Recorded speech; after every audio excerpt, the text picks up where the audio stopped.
folks, Paul from Easy Acres Off-Grid Homestead. Hope you all are well out there. Now, something I want to talk about is not something that I see talked about a lot, and I think it's really important, and that's your physical safety and security.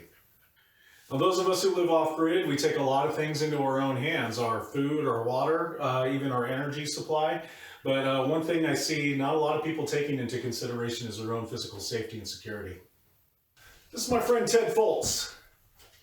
Ted was an off-grid homesteader, has been living off-grid for decades. He was murdered May 15th, 2024, just up the road here from his little cabin. As of today, filming this video, it is late September 2024.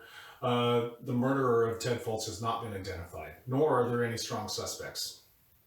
If anybody out there thinks that they may have information that might lead to the identity of whoever is responsible for the murder of my friend Ted Foltz, you are highly encouraged to contact the Klamath County Sheriff's Department number here, or you may contact me.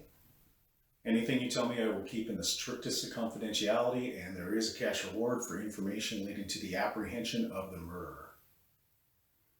The man loved his animals. I watched him last winter. I was helping him get set up for the winter because in his little canyon it tends to get snowed in pretty bad.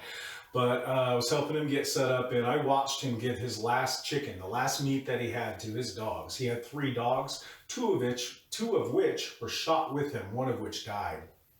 Now, Ted is one of these people I never ever would have worried about. The man has lived off-grid for decades. His physical safety and security was foremost on his mind. He took a lot of steps to do that.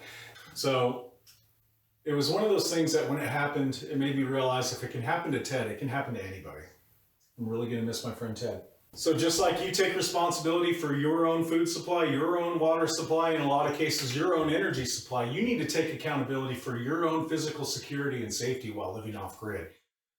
One really easy thing that you can do, and that's what my friend Ted did, was he wrote his emergency contacts here on the inside of his door. And anybody who came by, he made sure to show them that, like, hey, just in case anything happens to me, here are some numbers for people who love me and care about me. Now, I know a lot of millennials think that having just like an ICE contact in your phone in case of emergency is fine, but perhaps you lost your phone, perhaps you don't have your phone with you, or, you know, there's all manner of things that can happen. But if you let people know where to find your emergency contact information, that can go a long way towards getting you help.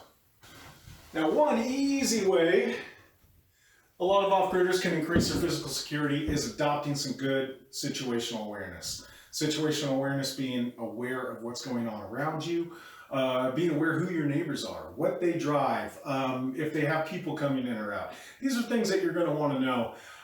At least where I am in my little part of the world, if there's a new vehicle on the mountain, we all know about it. It doesn't take long before, you know, word gets out that, hey, do you know who's driving that white, I don't know, Dodge Dakota I've seen a couple times? Anyway, those of you who live off-grid, you know exactly what I'm talking about. But for those of you who are still in the city and you're still accustomed to being surrounded by people all the time, once you move off-grid, you're going to notice these things. So a few months ago, I made a video on things to look for when looking for an off-grid parcel that you can find here. And, you know, one of the things that I had said that really what meant a lot to me and that I found valuable was being away from people.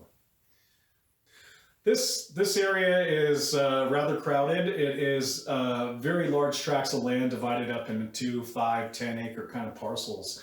And they're very cheap, they're very affordable.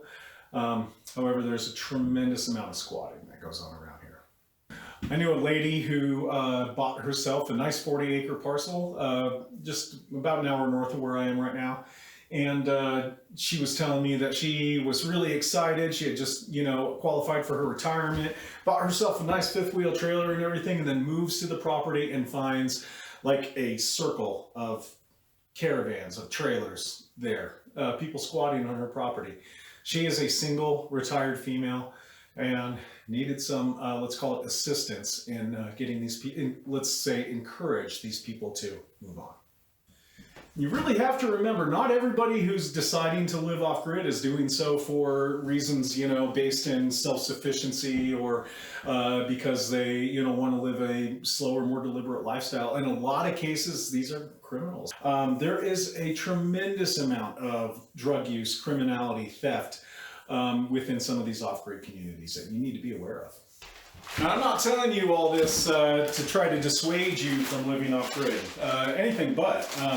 As a matter of fact, even when I was living in the city, did I really feel like the police took my safety and security very seriously? No.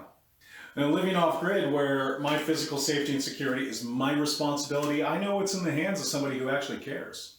So there you are, folks. No matter where you're at in your off-grid journey, whether you're like still living in town and fantasizing, or you're like me and you've been off-grid for a number of years, keep in mind that your physical safety and your security is in your hands. We're off-grid. We play by big boy rules, you know what I mean? Anyway, folks, I am Paul from Easy Acres Homestead. Thank you so much for your kind attention. If you have any actionable information on the murder of my friend Ted Foltz, stay tuned at the end. There's some contact information. Otherwise, y'all take care, be well, be safe, and be easy.